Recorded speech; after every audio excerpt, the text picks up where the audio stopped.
남편의 바람 때문에 상심이 크셨을 텐데 이번 사연자분은 대처를 잘하신 것 같아요. 그런데 상간녀 그분도 큰 비밀을 숨기고 바람 피우셨더라고요. 정말 끼리끼리 만나는가 봅니다. 그럼 사연 시작해 볼게요.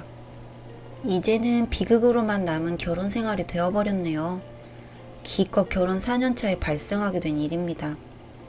막장 드라마나 재연 프로에서만 보았던 슬프고도 화가 나고 비극적인 일이 제 눈앞에 펼쳐졌다고 하니 최측근 지인들이 너무 놀라워했고 같이 아파해줬어요. 위로도 정말 많이 해줬고요. 이 일로 인해 저는 마음의 상처도 컸고 머리가 깨질 것 같고 그랬네요. 이유는 남편이 바람을 폈기 때문입니다. 정말 다 엎어버리고 싶을 정도로 많이 화가 났어요. 이 남자 결혼 전에는 저밖에 없다고 했거든요. 지금은 내 사람 아니고 가족도 아닙니다. 깨끗하게 정리를 해버렸어요. 결혼 전에 연애 때는 이런 사람이 따로 없을 정도로 저에게 헌신적이었어요. 여자를 그렇게 밝히는 내색도 없었고 저만 바라봐주고 잘해줬고요.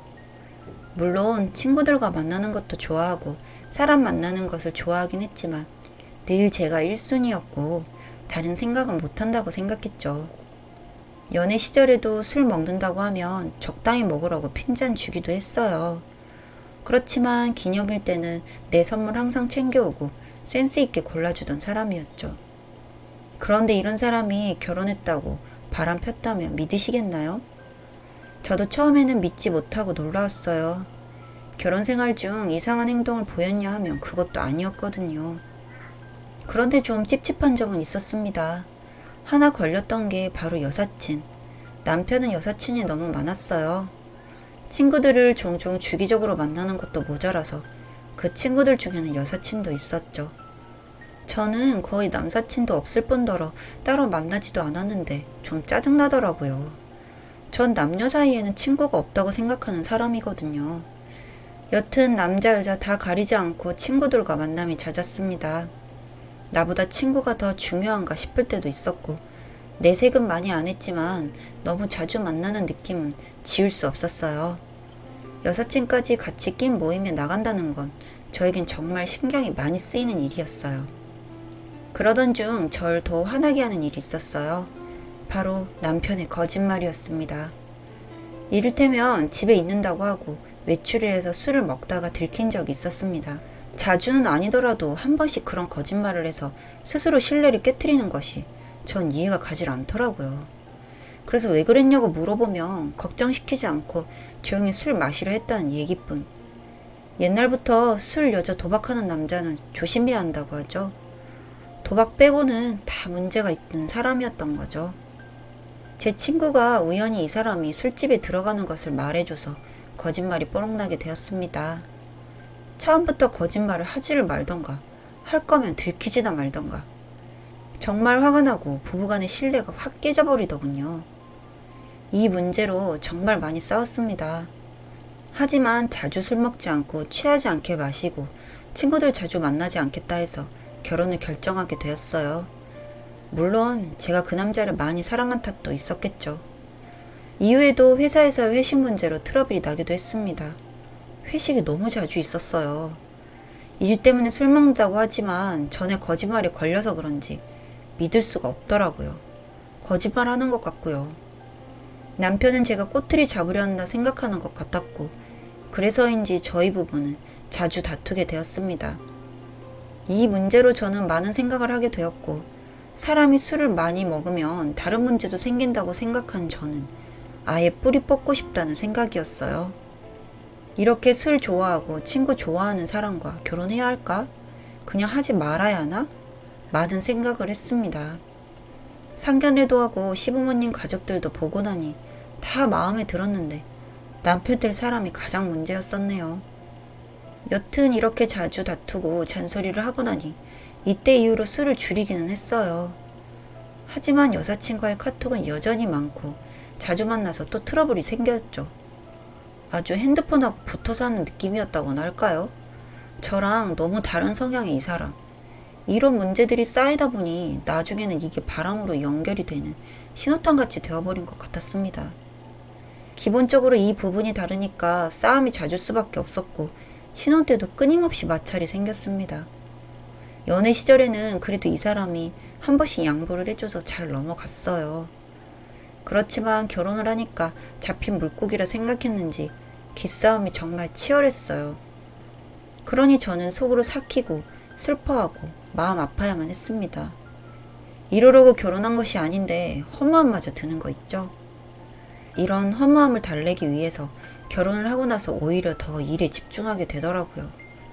차라리 나를 발전시키는데 더 노력을 하자 싶었습니다. 사실 그것만이 스트레스를 푸는 길이기도 했고요. 저 역시 한 번씩은 괜찮은 곳도 갔다 오면 스트레스도 풀었네요. 그런데 이렇게 달려가고 살고 있는 저에게 이 남자는 돌을 하나 던지더군요. 제가 견딜 수 없게. 그렇게 여자친구와의 톡만 가지고 뭐라고 했었는데 사실 이건 애교 수준이었던 거였죠. 바람을 피우기 시작한 겁니다. 아주 너무 티가 나게 바람을 피우더라고요.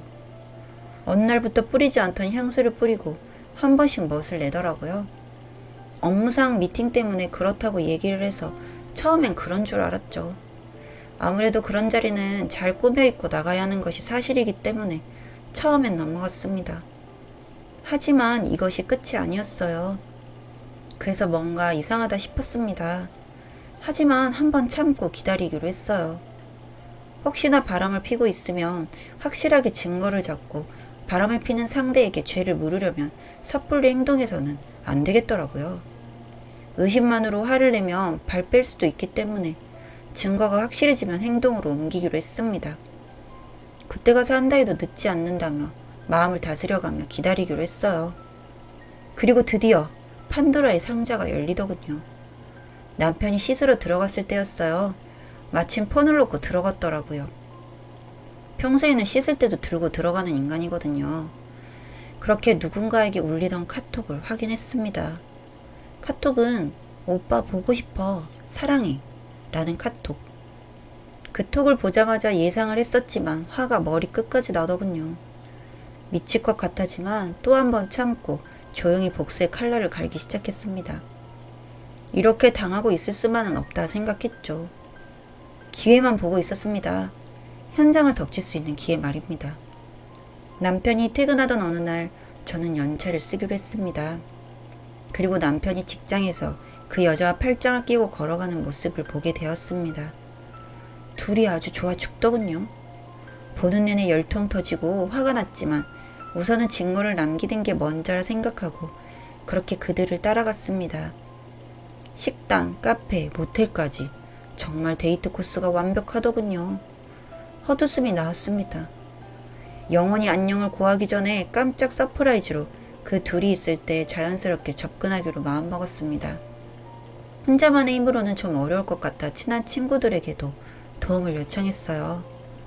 친구들에게 이런 치부를 이야기한다는 게 사실 자존심도 상하고 부끄러웠지만 오래된 저의 친구들이기에 이야기를 했고 친구들은 다 제 편이 되어주고 도와주겠다고 하더라고요. 정말 고마웠습니다. 그리고 바로 그날 남편이 그 여자와 만나기로 한 것 같았습니다. 그런데 그날은 남편도 뭔가가 촉이 왔었는지 굉장히 조심스럽게 행동하더라고요. 마치 제가 자기 뒤를 밟을 거라는 걸 예상했던 사람처럼요. 그리고는 애인이 아닌 마치 사업상 만난 사람처럼 행동을 하더군요. 저는 그날 좀 많이 신경 썼습니다. 남편은 상간녀를 만나는데 제 자신이 초라해 보이면 안 되니까요. 화려하게 꾸미고 그렇게 그 자리에 나갔죠. 친구들에게도 말해서 다 같이 그곳에서 모임하는 것처럼 행동을 했고 그렇게 남편과 상간녀와 한 장소에서 마주치게 되었습니다. 저와 친구들을 본 남편은 꽤나 당황한 것 같더군요. 상간녀는 굳이 설명 안 해도 남편 표정만 봐도 짐작가는 게 있었는지 당황스러워했고요. 하지만 저는 그곳에서 내색하지 않았습니다. 정말 우연히 그곳에서 남편을 만난 것처럼 행동했죠. 그렇게 한번 제 자신을 알리고 둘이 어떻게 하는지를 보기로 했습니다. 이미 둘의 바람의 증거는 충분하니 그 둘의 피를 말리고 싶었거든요. 그간 그 둘의 대화를 봤을 때 남편은 꽤나 센 척을 했었더군요. 와이프 별거 아니고 나는 너밖에 없고 곧 이혼할 거다. 아주 센 척이란 센 척은 다 해놓고 밖에서 절 만나니 아무 말 못하고 당황하던 남편의 모습을 보니 상간녀가 기분이 아주 상했나 보더라고요. 남편의 휴대폰이 울리기에 확인했더니 이혼하겠다고 하더니 그렇게 와이프에게 쩔쩔 맬 거면서 이혼은 무슨 이혼이냐며 남편에게 찌질하다는 둥 오만 소리 다 하고 있더군요. 그 둘이 싸우는 꼴을 보니 아주 고소했습니다. 이런 내용까지도 캡처해서 증거로 저장해두었어요. 그 둘의 사이도 그리 좋아 보이지는 않고 해서 저는 바로 이혼 준비를 시작했습니다. 뭐 바람을 피우는 증거를 다 모아놨던 터라 이혼 상담이 수월하더라고요. 아이도 없고 이제 끝이었죠. 아이가 없는 게 그래도 다행이라는 생각을 했습니다. 양가 어른들에게도 모두 알리고 바람의 증거는 하나도 빼놓지 않고 시부모님께도 전송해 드렸습니다. 그 잘난 아들이 이렇게 잘난 행동을 하고 다닌다고요. 그걸 보신 어른들은 충격을 받으신 것 같더군요. 남편은 그 길로 시아버지에게 두들겨 맞은 것으로 알고 있습니다. 그 상간녀까지 불러서 뭐라고 하셨다고 하더군요. 이런 내용을 저에게 알리시면서 한 번만 봐달라고 하시는 시부모님들. 제가 미쳤습니까? 그런 인간과 다시 시작을 하라뇨. 그리고 상간녀에게도 법적 책임을 물었습니다. 그 여자 때문에 제 인생이 망가졌으니 본인도 곱게 행복하게 살게 둘 순 없잖아요? 명예훼손으로 고발을 하단 말던 나는 회사에도 네가 상간녀라는 걸 알리겠다고 했더니 제발 그러지 말아달라고 무릎을 꿇고 빌더군요. 왜 이렇게 저자세로 나오나 했더니 혼자서 애를 키우고 있는 아줌마였더라고요. 남편은 그 사실을 전혀 모르고 처녀인 줄 알고 만났고요. 아주 끼리끼리 잘 만났더라고요. 그렇게 그 둘은 서로 또 개싸움 한판 하더군요. 그렇게 좋다고 사랑할 때는 언제고. 사랑 참 얄팍해요. 그쵸? 그 이후 재판은 저의 승리로 오랜 시간 끝에 결론이 났고 저는 위자료도 받고 그렇게 마무리하게 되었습니다. 마음의 상처가 있었지만 그 여자에게도 사죄는 물론 비용 지급 판결에 이르렀어요. 뭐 무릎 꿇고 빌고 하는 거야 본인 마음대로지만 사실 살면서 꼭 필요한 건 돈이니까 최대한 많이 챙기려 했습니다. 이렇게 그 둘에게 응징하고 나니 속이 다 후련하더군요. 그 둘은 직장에서도 잘리고 어디 가서 돈이나 벌고 있는지 모르겠네요. 그렇게 사랑했는데 그 여자의 아이까지 키워가면서 둘이 살살 지는 개싸움만 하다가 그렇게 헤어졌다는 소식을 들었습니다. 저는 그 이후 잘 지내고 있습니다. 카페를 작게 오픈해서 그렇게 하루하루 보내고 있어요. 동네 분들이 오셔서 사랑방처럼 이용하는 그런 친근한 카페입니다. 이렇게 살다 보니 마음이 편안해지네요. 거지 같은 결혼 생활하면서 바람 피우는 현장 보면서 정말 속이 다 타고 문드러지는 것 같았는데 이제서야 사람 사는 것 같습니다.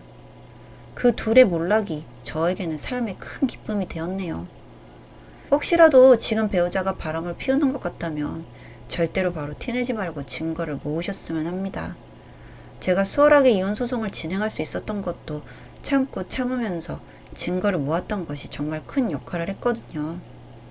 속이 쓰리고 아프니 당장에 머리라도 쥐어뜯고 패주고 싶은 마음, 굴뚝 같은 거 저도 압니다. 저도 그랬으니까요. 저놈도 죽이고 나도 죽고 그래야겠다 생각한 적도 있으니까요. 그런데 남은 인생을 굳이 그렇게 지옥 속에서 살 필요가 있을까요? 법을 통해서 철저하게 응징해 주는 것, 그 길을 택하셨으면 합니다. 저는 앞으로도 결혼 같은 건 하지 않으려고요. 이렇게 동네 어르신과 동네 아이들과 동네 친구들과 소소하게 마음 나누며 살아보려고 합니다. 사연은 여기까지였고요. 우리 사는 이야기 시청해 주셔서 감사합니다.